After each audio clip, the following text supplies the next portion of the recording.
просечна возраст на започнување со пушење е 13,5 години.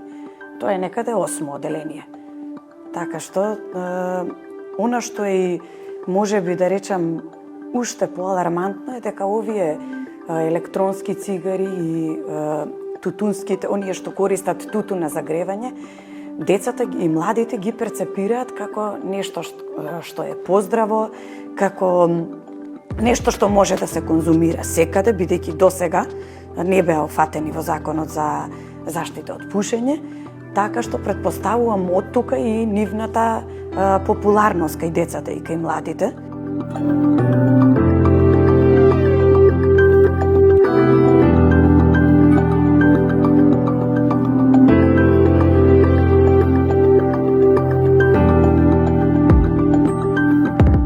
Скоро половина од возрастното население во Македонија пуши, односно, да бидам попрецизна, 48,4% од возрастните пушат цигари. Ова е двојно поголем процент од земјите од Европската Унија, секако и од земјите од светот.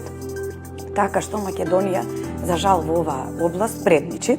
Она што е алармантно е дека 55% од оние кои пушат повеќе од една кутија дневно цигари, а 80% од пушачите започнале со пушење пред 25-та година.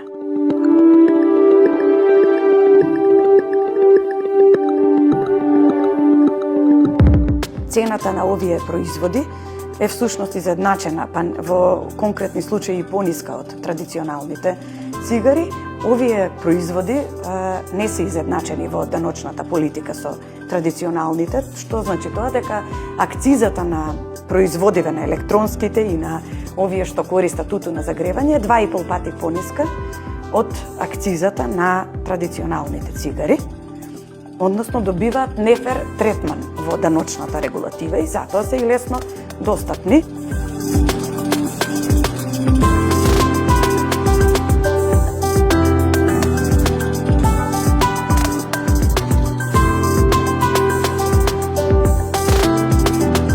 Семејствата кои пушат посветуваат 10% повеќе од својот буџет за пушење за сметка на храна, образование и едукација.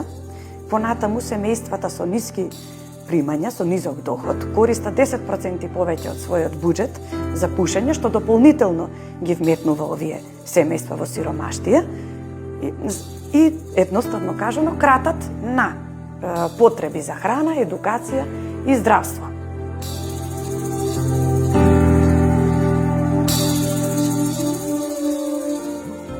Нашите истражувања покажуваат дека Македонија има една од најниските цени на цигари и во споредба со земјите од регионот и во споредба со земјите од Европската Унија.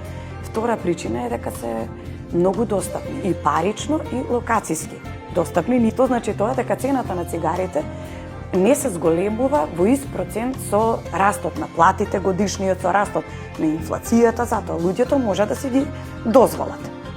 Понатаму, контролите за купување на цигари на малолетници се слаби, примената на законот е слаба и недоследна и да не заборавиме еден факт дека пушењето во Македонија е социјално прифатен феномен. Имаме пушење во кафеани, ресторани, работни простори, во семејни средини, така што тоа е еден склоп на фактори што придонесува пушењето да биде нормализирана појава.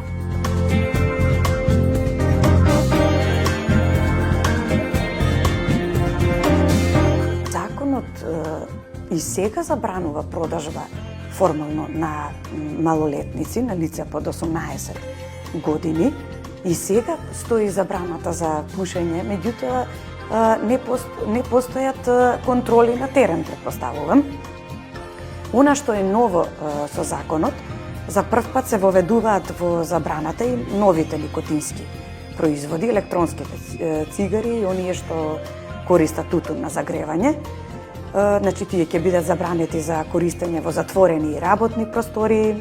Понатаму се забранува продажба на производи со ароми и вкусеви, нивно производство, увоз, извоз. Понатаму се специфицираат точни места каде што е забрането да се пуши, на предучилишта, во болници,